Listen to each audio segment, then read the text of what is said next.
Hi friends, welcome back to our channel. നമ്മൾ ഇന്നിവിടെ സാമ്പാർ പൊടി എങ്ങനെ ഉണ്ടാക്കാം എന്ന് നോക്കാം. എല്ലാവർക്കും അറിയാമായിരിക്കും, എങ്കിലും അറിയാത്തവർക്ക് വേണ്ടിയാണ് കേട്ടോ. പ്രിസർവേറ്റീവ് ഒന്നും ചേർക്കാതെ ശുദ്ധമായ സാമ്പാർ പൊടി തയ്യാറാക്കാൻ ആവശ്യമായ സാധനങ്ങൾ: ഉണക്കമുളക് 200 ഗ്രാം, മല്ലി 150 ഗ്രാം, ഉഴുന്നുപരിപ്പ് 150 ഗ്രാം, ഉലുവ 75 ഗ്രാം, കടലപ്പരിപ്പ് 100 ഗ്രാം, കായം 75 ഗ്രാം മുതൽ 100 ഗ്രാം വരെ. നല്ല മണമുള്ള കായമാണെങ്കിൽ അത് നോക്കിയെടുക്കണം കേട്ടോ. ഞാൻ 75 ഗ്രാമാണ് എടുത്തിരിക്കുന്നത്. കാരണം ഉള്ളിക്കറി, വെണ്ടയ്ക്കാപ്പുളി, പാവക്കാപ്പുളി ഇവയ്ക്കൊക്കെ തന്നെ ഞാൻ ഈ പൊടി തന്നെയാണ് ഉപയോഗിക്കുന്നത്. കറിവേപ്പില 20 തണ്ട്. അടി കട്ടിയുള്ള ഒരു കടായിയോ ചീനച്ചട്ടിയോ സ്റ്റൗവിൽ വെച്ച് നല്ലപോലെ ചൂടാകുമ്പോൾ അതിലേക്ക് 2 ടേബിൾ സ്പൂൺ വെളിച്ചെണ്ണ ഒഴിച്ചു കൊടുക്കണം. വെളിച്ചെണ്ണ തിളച്ചതിന് ശേഷം അതിലേക്ക് കായം ഇട്ട് നല്ലപോലെ വറുത്തെടുക്കണം. ഈ വറുത്തെടുത്ത കായം നമുക്ക് മാറ്റി വയ്ക്കാം.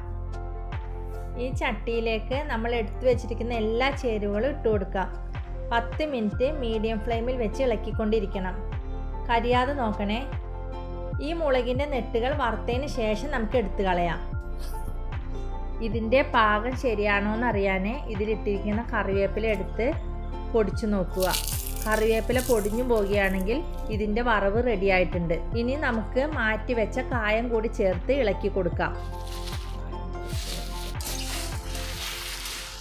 ഇനി ഇത് സ്റ്റൗവിൽ നിന്ന് മാറ്റി തണുക്കാനായിട്ട് വെക്കാം.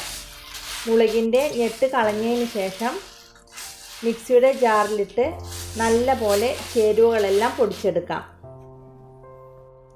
ജാറ് നല്ലപോലെ ഡ്രൈ ആക്കിയിട്ട് വേണം പൊടിച്ചെടുക്കാൻ. നമ്മളിതെല്ലാം പൊടിച്ചെടുത്തിട്ടുണ്ട്. ഇത് ഒരു എയർ ടൈറ്റ് കണ്ടെയ്നറിൽ സൂക്ഷിച്ച് വെക്കാം. ഇതാണ് സാമ്പാർ പൊടിയുടെ യഥാർത്ഥ കൂട്ട്. ഭക്ഷണത്തിന് സാമ്പാർ ഉണ്ടെങ്കിൽ മറ്റൊന്നും വേണ്ട എന്ന് പറയുന്നത് ഇതിൻ്റെ ഈ രുചി തന്നെയാണ്.